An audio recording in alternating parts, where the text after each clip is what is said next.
Hi friends, welcome to MMSK Vlogs. நான் முத்துலட்சுமி. இன்றைக்கி நம்ம என்ன பார்க்க போகிறோம் அப்படின்னா, ஒரு சப்பாத்திக்கு, இடியாப்பத்துக்கு, தோசைக்கெல்லாம் ஒரு அட்டகாசமாக இருக்கக்கூடிய ஒரு சைடிஷ் தான் பார்க்க போகிறோம். இது எல்லோ பட்டாணி வச்சு ஒரு குருமா தான் நம்ம பார்க்க போகிறோம். 2 ஸ்பூன் ஆயில் சேர்த்து, ஆயில் சூடானதுமே அது கூடவே சோம்பு, 2 துண்டு பட்டை, கிராம்பு, ஏலக்காய், ஒரு பிரியாணி இலை. இப்போ இன்றைக்கி நான் ஏலக்காய் இல்லாததுனால பெரிய ஏலக்காய் சேர்த்துக்கிட்டேன். இதெல்லாம் போட்டு சூடானதுமே இது கூடவே 2 பெரிய வெங்காயத்தை நம்ம சின்ன சின்னதாக ஸ்லைஸாக கட் பண்ணி இது கூட சேர்த்துக்கணும். இது நல்லா வதங்கணும். வதங்கினதுக்கப்புறம் நம்ம 2 பச்சை மிளகாய் சின்ன சின்னதாக கட் பண்ணி நம்ம சேர்த்துக்கலாம்.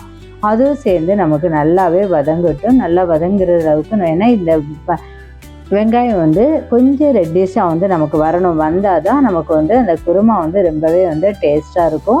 ஏன்னா இது கூடவே 1 ஸ்பூன் இஞ்சி பூண்டு பேஸ்ட் நம்ம சேர்த்துக்கலாம். இஞ்சி பூண்டு பேஸ்ட் சேர்க்கும்போது இது நமக்கு கறி குழம்பு வாசம் கொடுக்கும். ரொம்பவே நல்லாயிருக்கும். ஆனால் நம்ம வெஜிடபிளில் செய்யும்போது இஞ்சி பூண்டு பேஸ்ட் கொஞ்சம் கம்மியாகவே சேர்த்துக்கலாம். இதுவும் சேர்த்து நம்ம நல்லா வதக்கி எடுத்துக்கணும். நல்லா வதக்கினதுக்கப்புறம் இது கூடவே நம்ம என்னென்ன சேர்க்கலாம், மசாலா தேவையான மசாலாவை நம்ம சேர்த்துக்கலாம். இந்த எல்லோ பட்டாணியில் நிறைய ப்ரோட்டீன் சத்து, புரத சத்து அதிகமாக இருக்குது. இது வெங்காயம் வதங்கட்டும். இந்த ஸ்டேஜில் நமக்கு இதுக்கு தேவையான மசாலாவை நம்ம ரெடி பண்ணிடலாம். ஒரு வெங்காயத்தை சின்ன சின்னதாக சாப் பண்ணி எடுத்துட்டு அது கூடவே 10 நம்ம முந்திரியும் நம்ம சேர்த்துக்கலாம். முந்திரி கூடவே 2 தக்காளி மீடியம் சைஸ் தக்காளி எடுத்து கட் பண்ணி சேர்த்துக்கலாம். இது கிரேவி கன்சிஸ்டன்சி நமக்கு அரைச்சி போடும்போது கிடைக்கும்.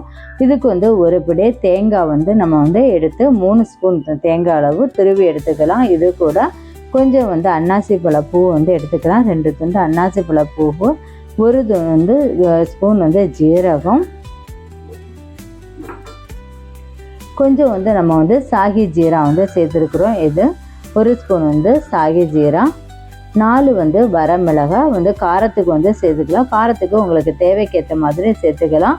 1 ஸ்பூன் பச்சை கொத்தமல்லி சேர்த்துக்கலாம். இது கூட கொஞ்சம் தண்ணி சேர்த்து நம்ம நல்லா அரைச்சி எடுத்துக்கலாம். இந்த அளவு கன்சிஸ்டன்சிக்கு நம்ம அரைச்சி எடுத்துக்கணும். கொஞ்சம் ஃபைன் பேஸ்ட்டாக அரைச்சி எடுத்தோம்னா மசாலா கிரேவி நமக்கு நல்லா கிடைக்கும். இப்போ நமக்கு வெங்காயம் வதங்கியாச்சு. இந்த அளவுக்கு வெங்காயத்தை நம்ம வதக்கி எடுக்கணும்.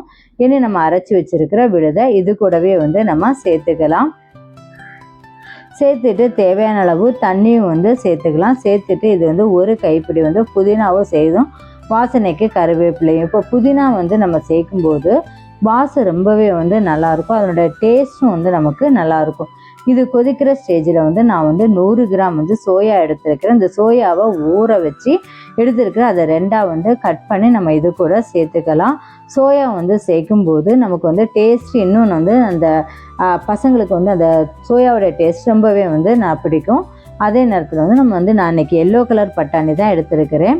அதுவும் நான் 5 மணி நேரம் ஊற வச்சு எடுத்துட்டேன். அதுவும் இது கூட சேர்த்துக்கலாம். இப்போ தேவையான அளவு, டேஸ்ட்டுக்கு தேவையான அளவு உப்பும் சேர்த்துக்கலாம். நம்ம இதெல்லாம் சேர்த்ததுக்கப்புறம் கொத்தமல்லி இலையை தூவி விட்டுட்டு ஒரு 5 விசில் வரைக்கும் நம்ம விட்டு மூடி வச்சு நம்ம விசில் விட்டு எடுத்துட்டோம்னா ஒரு டேஸ்டியான ஹெல்த்தியான இந்த குருமா நமக்கு ரெடி ஆயிரும். இப்போ எல்லாமே நம்ம மிக்ஸ் பண்ணி விட்டுக்கலாம். இப்போ இந்த எல்லோ பட்டாணி எடுத்துட்டோம் அப்படின்னா எல்லோ பட்டாணிக்கும் க்ரீன் கலர் பட்டாணிக்கு சேம் தான். இதில் புரதச்சத்து அதிகமாக இருக்குது. அதே மாதிரி இந்த எல்லோ பட்டாணி ரொம்பவே டேஸ்ட்டும் நல்லாயிருக்கும். இப்போ இந்த குருமா ஸ்டைலில் நம்ம செஞ்சு சாப்பிடும்போது இது சப்பாத்திக்கு, இட்லிக்கு, தோசைக்கு, இடியாப்பத்துக்கு, ஆப்பத்துக்கு எல்லாமே ரொம்பவே அட்டகாசமாக இருக்கும். இப்போ குருமா நமக்கு ரெடி ஆயாச்சு. நம்ம 3 விசில் விட்டு குருமா ரெடி ஆனதுக்கப்புறம் கொஞ்சம் கொத்தமல்லி இலையை தூவி விட்டு நம்ம இறக்கலாம். நான் இன்றைக்கி கொள்ளு இட்லி தான் பண்ணியிருந்தேன். அதுக்கு தான் இதை சைடிஷாகவே பண்ணியிருந்தேன். ரொம்பவே டேஸ்ட்டாகவும் நல்லா இருந்தது. இதில் கடைசியாக கொஞ்சம் கஸ்தூரி மேத்தியிலையும் நம்ம தூவி விட்டுட்டோம் அப்படின்னா ரொம்பவே ஹோட்டல் ஸ்டைல்லே வாசமும் இருக்கும். ரொம்பவே நல்லாயிருக்கும். இது ஹர்ட் ரைஸ்க்கெல்லாம் வச்சு சாப்பிடும்போது ரொம்ப நல்லாயிருக்கும். இந்த வீடியோ உங்களுக்கு பிடிச்சிருந்ததுன்னா லைக் பண்ணுங்கள், ஷேர் பண்ணுங்கள், சப்ஸ்கிரைப் பண்ணுங்கள். பக்கத்தில் இருக்க பெல் ஐக்கானை கிளிக். நம்ம இன்னொரு நல்ல வீடியோவில் மீட் பண்ணலாம். தேங்க்ஸ் ஃபார் வாட்சிங். பாய்.